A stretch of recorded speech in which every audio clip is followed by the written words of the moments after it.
What's going on, everybody? Chad Lee here, and today we have White Death Flak level 57. I know a ton of you guys have been asking me, when is this coming? When is this coming?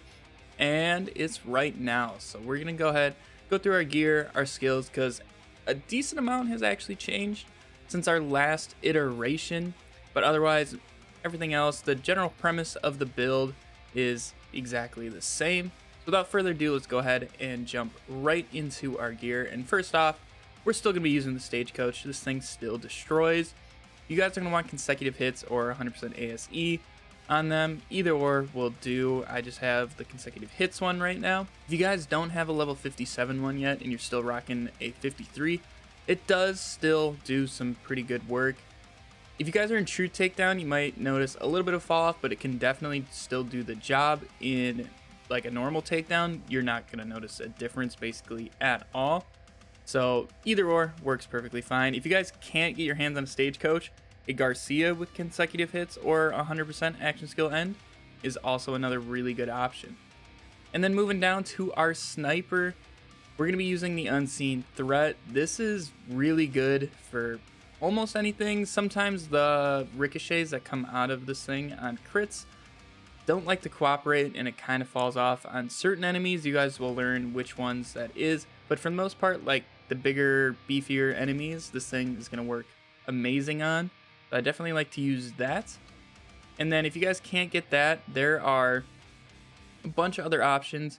Cocky Bastard is pretty good. It does bonus shock damage, which is kind of cool. And then Dastardly Head Explosion, also another really good one. If you guys get 100% ASE or splash damage on here, works fantastic. The Skull Masher is pretty good if you can get a 100% ASE one, and the magazine on it is like an actual clip, not the individual loader of like a revolver type thing.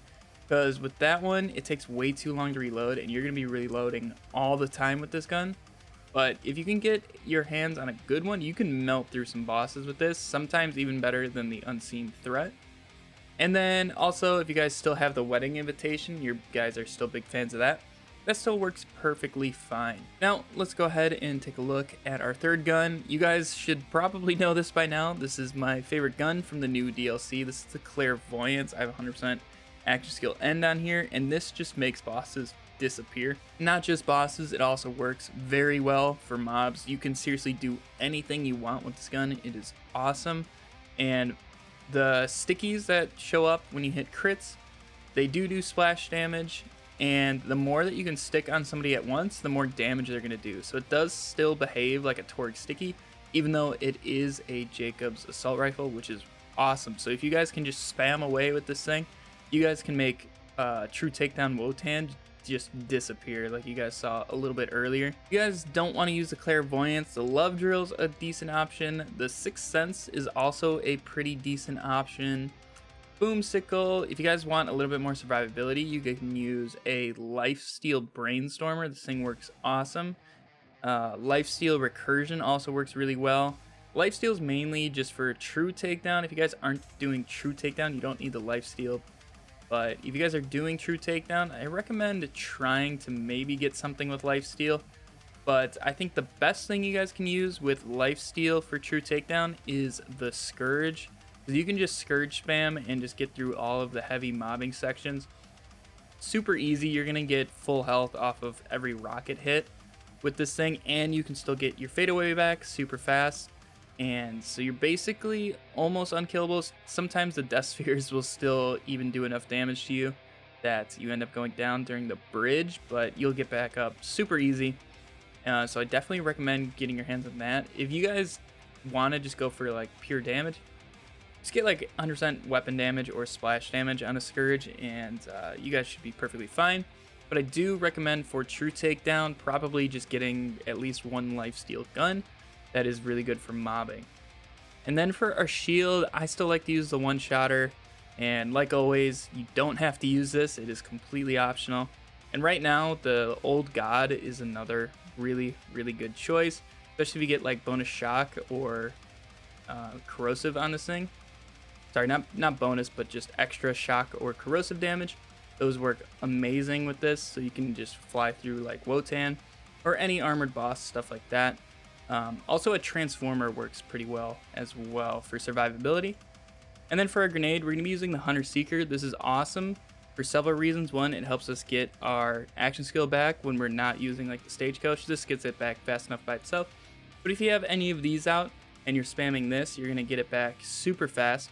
And then also another thing you can do with this during bosses is you can start spamming these. You guys might have seen me do it with Grave Ward in the beginning, but the shots that come out of the Hunter Seeker can use Bounty Hunter. So you can get any of your kill skills from your Hunter Seeker. So if you guys don't have Most Dangerous Game, just start spamming these and you'll get it pretty consistently. It comes very, very often. So definitely the Hunter Seeker is a really, really good choice. And then like I said, a Bounty Hunter is probably your best bet. I'm still using the one that I've had for a very long time. As you can see, it's level 50. The level of your class mod really doesn't matter. So I just like using that. Otherwise, a Cosmic Stalker does work pretty well on top of that. And then finally, we're going to be using the Pearl as our artifact because with Fadeaway, we get tons of movement speed anyways. We don't really need a Snowdrift, and we're just going to go with the extra damage that this thing provides. But if you guys don't have this and you want some extra movement speed, just do a Snowdrift auto idle. It'll help you guys stay alive a little bit better, and you guys will be able to just zoom around super fast. So either or works perfectly well. But otherwise, let's go ahead and take a look at our skills, starting here in our Hunter skill tree. We're going to do 3 Leave No Trace, 5 Interplanetary Stalker, 3 Head Count. We're going to do 2 in a Hunter's Eye, 5 into Two Fang. This really isn't going to help our Stagecoach because it's going to add 1 extra projectile, so it's going to be doing times 26. But for all of our other weapons, this comes in handy very, very often. So I know a lot of people don't like Two Fang, but to me, Two Fang is really worth it for 3 out of our 4 guns, and we use all the guns fairly equally, so I like to have Two Fang in here. 3 points into Big Game, 3 points into Most Dangerous Game, 1 point into Galactic Shadow, and then 1 point into Megavore. And moving on to our Stalker skill tree, we're going to do 5 points Furious Attack, 5 points Eager to Impress, 1 point All My BFFs to help keep our pet alive, 1 point to Lick the Wounds so we can have him pick us up when we are down, 3 points into Turn Tail and Run for that gun damage, and also health regen when we're moving because we're going to need every little bit that we can get. 3 points in the Fast and Furious for that extra damage when we're above half health. Also, that movement speed is also super clutch. 2 points into Hidden Machine, 5 points into Rage and Recover because, like I said, we are going to need that health regen now that we're not using an auto idle. And then probably the biggest change that comes with level 57 is 2 capstones. We're getting power inside on top of this, so you guys are going to be doing a ton of extra damage, so this is awesome. And then obviously with Fadeaway, we're going to be using Until You Are Dead for that movement speed and health regen even when we come out of Fadeaway, and then also Unblinking Eye for that extra damage. And then finally our 3 points are going to go into Persistence Hunter for the extra gun damage and that duration. The duration, even though we're using the 3-shot Fadeaway, which lasts a while anyways, the extra 45% really does come in handy for certain scenarios.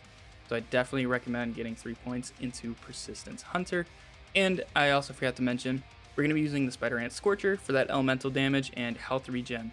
So that's overall our skill tree and our gear. So I'm just going to run through a true takedown with you guys and just walk you through how I do it. So as you can see, I have true takedown turned on, and we have SMG and enemy fire rate. So nothing is going to be helping us out, but otherwise I'll see you guys on the other side of the gate. Okay, we just opened the gate, and most of the time you are going to be wanting to use your Stagecoach.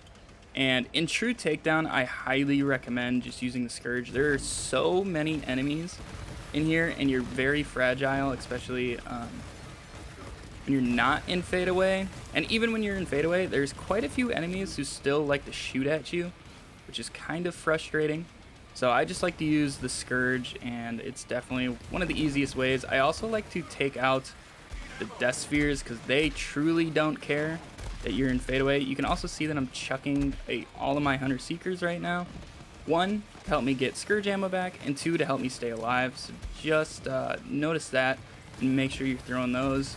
You are going to be using grenades quite a bit with this build. But otherwise, just go ahead and make your way around and just spam your Scourge.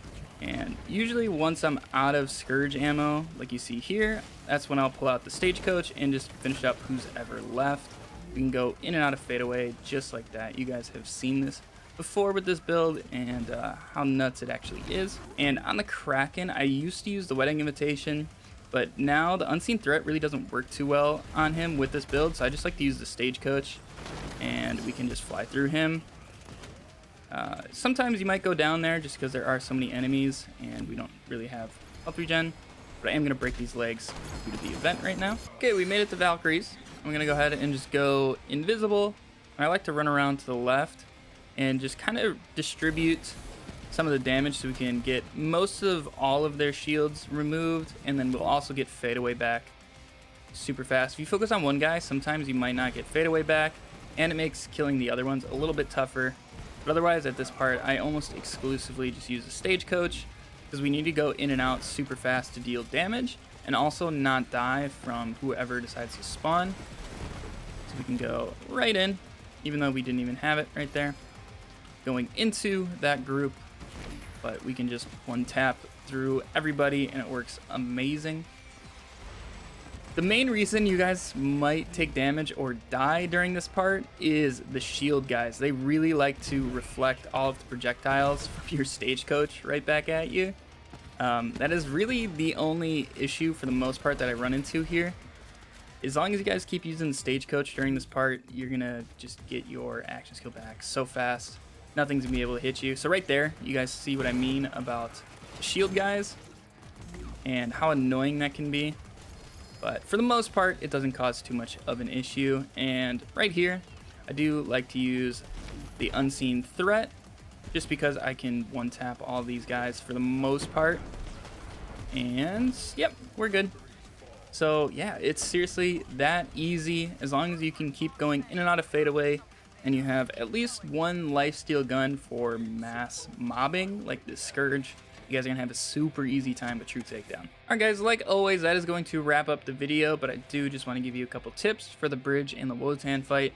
The bridge is just like the opening sequence. Just kind of use the Scourge as much as you can, especially if you have a lifesteal version. You guys should be alright. Also, when the Death Spears start spawning, focus on them, because like I said, they don't like to care if you're in fadeaway or not. They're usually just going to kind of shoot you anyways.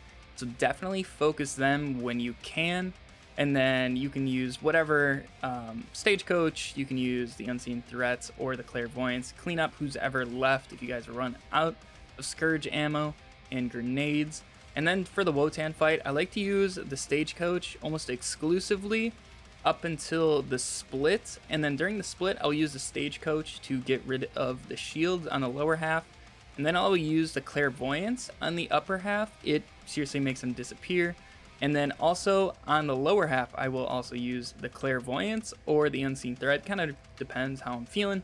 But usually the Clairvoyance is the more consistent option. Is if you just spam away and get like the whole magazine on his crit spot, he's just going to disappear and it's really awesome. So I definitely recommend using the Clairvoyance for that part. But otherwise guys, that is going to wrap up this video. If you guys enjoyed this build and you found it helpful and it's something you guys want to use, make sure to leave a thumbs up on the video to let me know. It really helps me out.